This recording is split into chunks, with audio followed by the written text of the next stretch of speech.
समाज अपने आप में एक बहुत बड़ा शब्द है, लेकिन जितना बड़ा ये शब्द है, उतनी ही बड़ी बड़ी कहानियाँ समाज और सामाजिक प्रथाओं से जुड़ी हुई।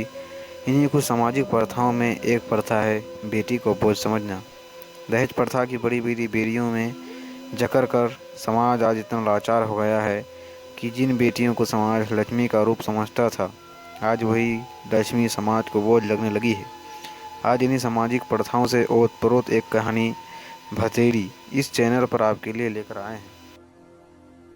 भतेरी अपने मजदूर माँ बाप की दो लड़कियों के बाद तीसरी औलाद थी। तीन लड़कियों के पैदा होने से दुखी होकर उसके माता पिता ने उसका नाम भतेरी रख दिया था। भतेरी का अर्थ था बहुत, और भतेरी के माता पिता अब चौथी लाखदकी नहीं चाहते थे। खैर, भतेरी का नाम सार्थक हुआ। उसके बाद एक लड़के का जन्म हुआ, लेकिन भतेरी अभी भी एक बोझ ही थी। जब भतेरी 6 वर्ष की हुई तभी उसका बाप मर गया। पिता की मौत के बाद घर में अब उसकी माँ विमला और दादी रज्जो ही थी, जो इन चारों भाई बहनों का भरण पोषण कर रहे थे।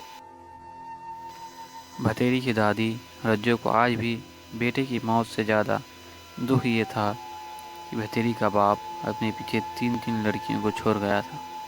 वो अक्सर कहा करती थी, उत्तम मुक्ति पाले, अब पता नहीं मेरी बुलावा कब होगी, कब भगवान इन नरकों से मुझे मुक्ति देगा।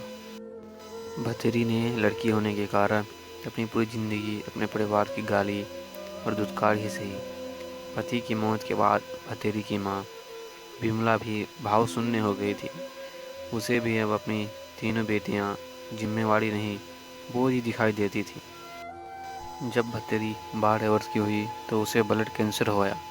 डॉक्टर ने बताया कि काफ़ी रुपया भी लगेगा और परिवार में से ही किसी को अपना मेरू रज्जा किडनी देना पड़ेगा। डॉक्टर ने साफ कहा था कि देने वाले की जान को कोई खतरा नहीं होगा। 12 साल की लड़की के ब्लड कैंसर होने की खबर जैसे ही गांव वालों को लगी तो भतेरी के लिए गांव वालों का दिल पसीज गया। घर की हमारी हालात देख भतेरी के इलाज का पूरा खर्चा गांव वालों ने उठाने का फैसला किया, लेकिन यहाँ समस्या पैसे की नहीं आ रही थी। ग्रामीण समाज आज भी भावनात्मक समाज है। कई व्यक्ति थे जो भतेरी के इलाज के लिए पैसा खर्च करने को तैयार थे, लेकिन इस बोझ के लिए परिवार में कोई भी अपने शरीर का मज्जा देने को तैयार नहीं था। भतेरी की 65 वर्षीय दादी को भी आज अपनी ज़िंदगी के बचे हुए कुछ वर्ष भतेरी की ज़िंदगी से ज़्यादा कीमती लगे। वो लड़की थी, इसलिए उसके परिवार के लिए उसकी ज़िंदगी बोझ थी।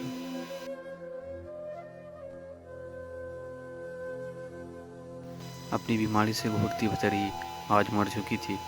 घर पर काफ़ी लोग जमा थे जब भतेरी की माँ और दादी को ढाढ़स बंधा रहे थे और उनकी गरीबी पोस रहे थे। आज मृत भतेरी का चेहरा शांत था। उसकी अपनी ज़िंदगी में से बस अपने परिवार की दुत्कार रही थी और बाद की कुछ समय बीमारी की पीड़ा, लेकिन आज वो शांत लग रही थी। क्या इच्छा रही होगी उसकी अंत समय में। एक बार उसे कहते सुना था, माँ, आदमी मरने के बाद अलग अलग रूप में जन्म लेवे हैं, कुत्ता, कीड़ा, चूहा या डांगर, पालतू पशु। माँ, मैं तो डांगर या कीड़ा बन जाऊंगी, पर आदमी न बनूं। देखिए, जानवरों को कुछ पता नहीं उनकी औलाद में कौन सा लड़का कौन सी लड़की। आदमियों को पता हो, ये तो फर्क बस इंसान में है। उसका बाल सुलभ मन मानव की इस वृत्ति का प्रतिकार नहीं कर सकता था, लेकिन जिंदगी भर जो घृणा उसने अपने प्रति देखी थी उसे वो जरूर महसूस कर सकती थी। शायद भगवान उसकी अंतिम इच्छा पूरी कर देगा, उसे मानव नहीं पशु योनि में जन्म देगा।